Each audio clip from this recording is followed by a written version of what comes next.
What happens when the world's most valuable AI company tries to restart business in China but runs headfirst into its own supply chain? That's exactly where Nvidia is right now. Nvidia promised Chinese clients that sales of its H20 chips would resume after months of US export restrictions. But here's the catch. The supply is so limited that customers may not see real relief anytime soon.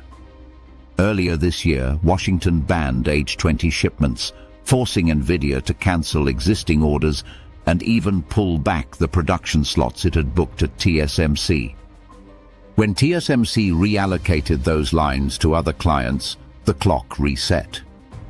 According to Jensen Huang, starting fresh production could take up to 9 months. And while Nvidia has hinted that licenses for Chinese buyers will get approved quickly, the information reports the company may not restart H20 production at all. For now, Chinese firms are left waiting with no clear timeline for consistent supply.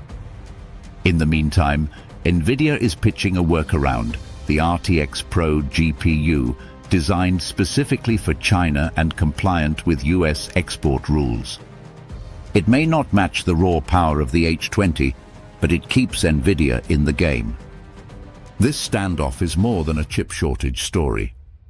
It shows how fragile global AI supply chains have become, where political moves in Washington ripple into factory floors in Taiwan and boardrooms in Beijing.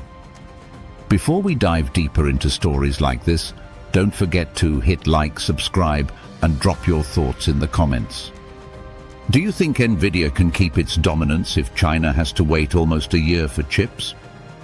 And if you're curious how other AI players are navigating supply challenges, watch the related video in the corner. Stay tuned, and remember, the AI race isn't just about innovation, it's about who can actually deliver.